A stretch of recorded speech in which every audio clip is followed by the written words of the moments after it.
before we look at the numbers, I just want people to recall the context for these numbers and remember what we have accomplished. We were faced with a situation where the infection rate and those numbers were going straight up. That was only 30 days ago that we saw the number of cases, the number of people coming into hospitals, the infection rate, everything was going straight up. That number would have just continued to go straight up. And that's why all the projections, national projections, state projections, local projections, turned out to be incorrect. Excuse me. Because they were all believing that that line was going to continue to keep going up. What happened is New Yorkers, Americans, changed reality, literally changed reality.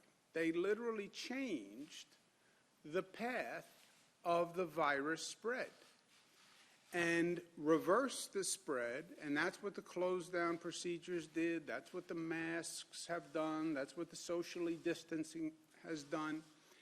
And New Yorkers and all across this country, you saw that number change from that up trajectory to the downward trajectory. That shift in the trajectory reduced by about 100,000 the number of New Yorkers who would have been hospitalized. 100,000 hospitalized. To be hospitalized, you have to be seriously ill. A portion of those 100,000 would have passed away. So all this inconvenience, all this turmoil, for what? To keep 100,000 people out of hospitals. That's for what? New Yorkers have continued to do what they have to do, and you see that number of hospitalizations dropping. And that is all good news. And that is a credit to the community and the social conscience and the responsibility of New Yorkers. The question now is, as we're on the decline, how fast is the decline and how far is the decline? How low will the number actually wind up? Right now, we're at about 1,000 new cases per day, okay, in the 900s. 954, 933, 970, 973. That's 4 days. The day before that, it was 1,076.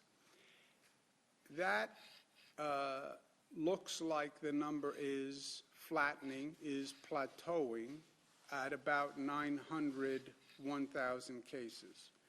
3, 4 days, 5 days, if you want to say, between 900 and 1,100. That is still too high a number of new cases to have every day. It's not where we were. It's a lot better than where we were, for sure. But 1,000 new cases every day is still a very high infection rate.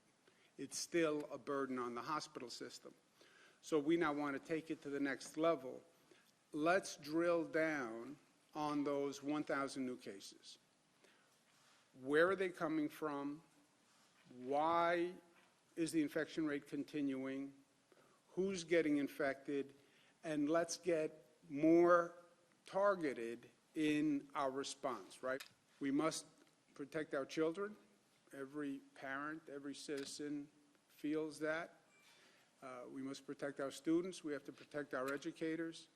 And given the circumstances that we're in and the precautions that would have to be put in place to come up with a plan to reopen schools with all those new protocols, how do you operate a school that's socially distanced, with masks, without gatherings, with a public transportation system that has a lower number of students on it?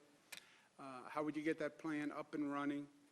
We don't think it's possible to do that in a way that would keep our children and students and educators safe.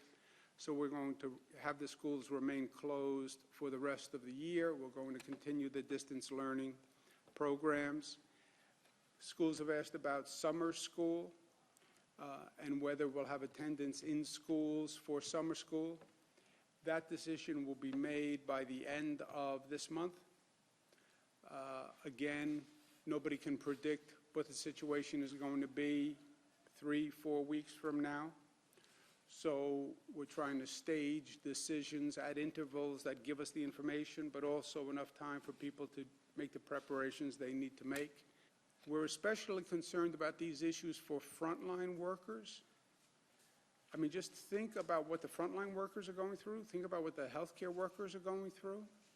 They're working extended hours. They're seeing a large number of people die. They're working in very frightening situations. They're worried about their own health. They're worried that if they get infected, they then have to go home, worry if they're infected, are they bringing that infection home? So this is a terribly stressful, difficult time, especially for the frontline workers.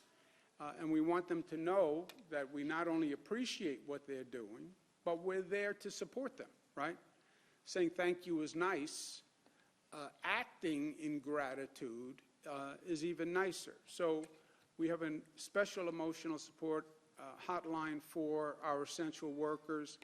And we're also going to direct all insurers to waive any cost-sharing copay deductibles for mental health services for essential workers, which means the mental health services will be free for frontline workers.